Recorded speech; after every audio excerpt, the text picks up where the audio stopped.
How do you explain? Can you explain any of this, or Explain it? Yeah, any kind of. I think the reality, it's very frustrating. It's frustrating for everybody.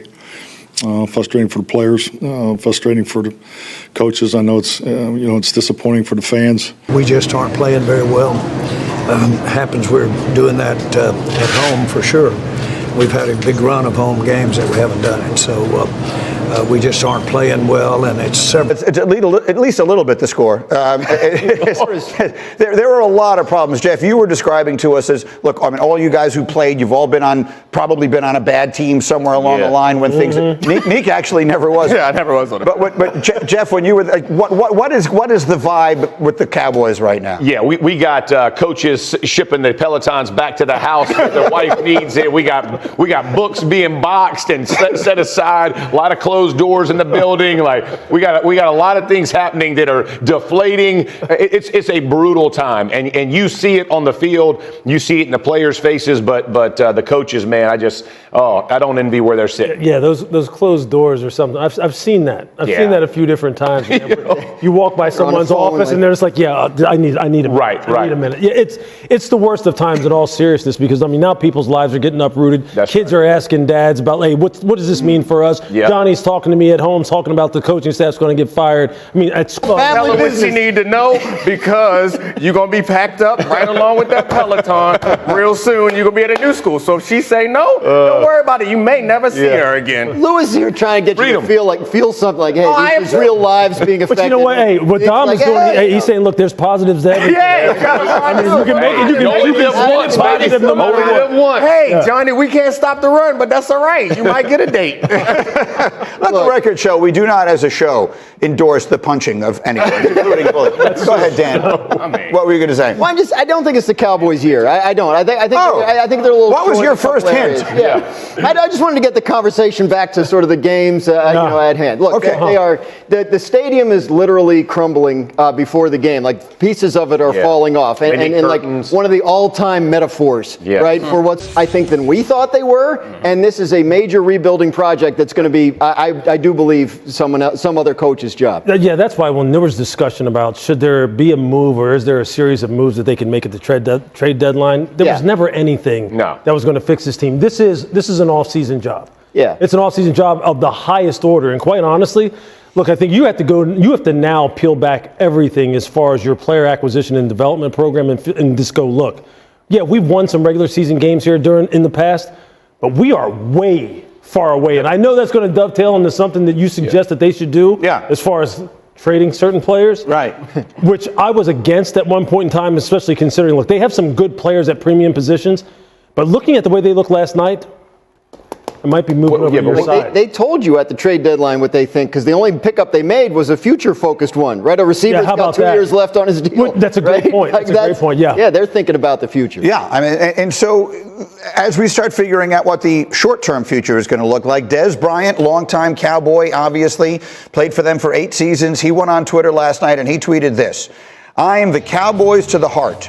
If I'm the Cowboys, I'd fire everyone after this season. There's young, hungry talent in the upcoming draft. Also, I'd consider Deion Sanders as the next head coach. My only advice to Dez is don't bury the lead, my man." Start with your most important stuff. That's the name that's out there. Jeff, I'm hearing it everywhere. I host a show 6 days a week on this network. I cannot turn in any direction without someone mentioning Deion Sanders to the Cowboys. And I love the fit. The problem is you can't fire Jerry, and that's the problem. And so when you're talking about Deion, I love what Deion could do in Dallas. He has the cachet to walk in a locker room and get everybody in that room to focus and listen to him. But the problem is if Jerry is still in control of the offseason, which you just mentioned, he was in control of it last year. What gives you the confidence he's going to make it better? And so when Deion walks in, how much authority is he going to have? How much ability is Jerry going to give him to run the team the way he wants to run it? All of those things. It's not about the Deion, it's about the fit between Jerry and Deion that causes concern. Well, you played with Deion, you have a long-standing relationship with him. What would you think of that marriage if it might come together, Jerry and Deion? Look, I think the NFL overall is exactly – the NFL needs someone like Deion Sanders, quite honestly. He fits the NFL. It's a matter of whether or not the NFL fits him. That's the issue, whether it's Dallas or anywhere else. Because let me just tell you this. Anybody who knows that man, he takes a back seat to nobody. Right. Nobody. Not an owner, not players, not other coaches, nobody.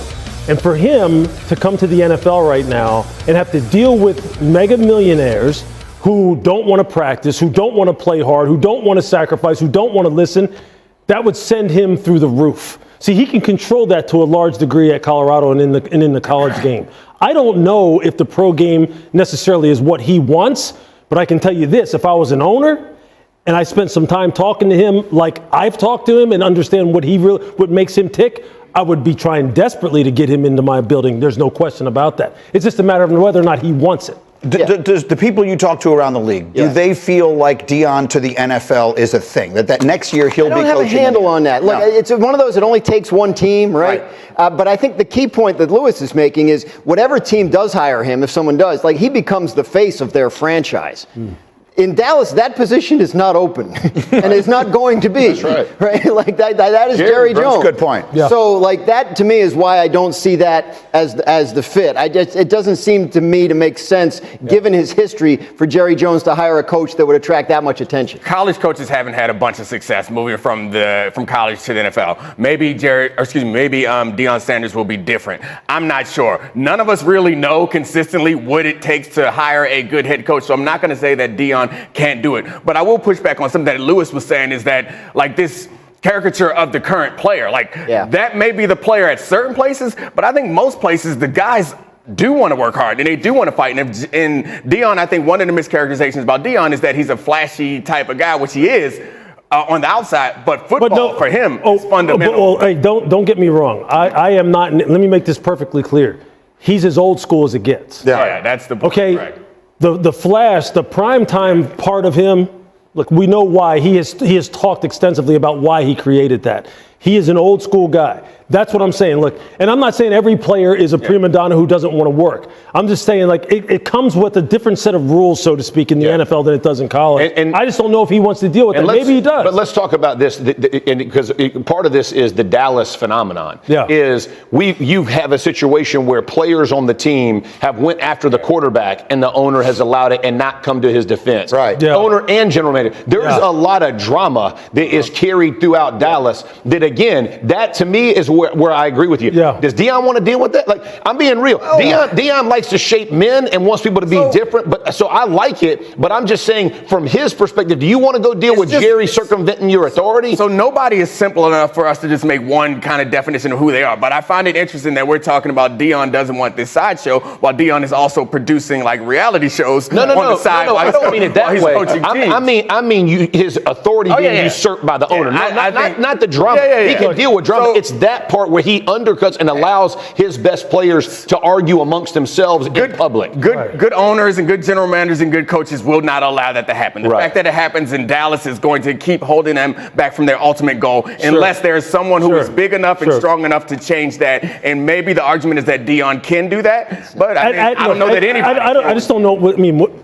If he had multiple options, why would you pick that one other than the fact that it's Dallas? No, because it's not even about being in Dallas. It's you have a real quarterback, a real number one weapon, and a real pass rusher. But we're going to talk later about whether or not they still have that real pass rusher. But the point of the matter is this, though. Look, I think the point of the matter is this. Look, Deion is about order. Okay, and it's about structure. And some people may think it's not about that with him, but it is. And I just don't know if he would be able to get that in Dallas. That's my point. Yeah, that's a good point. We'll come back to him a little bit more. We need to set aside some more time for this, because there's also the whole question of whether or not he wants to go someplace with his son. And if that's going to happen, Dallas is not going to be that place, realistically speaking. There are a few options that seem like they would be available. There's a lot to get to there.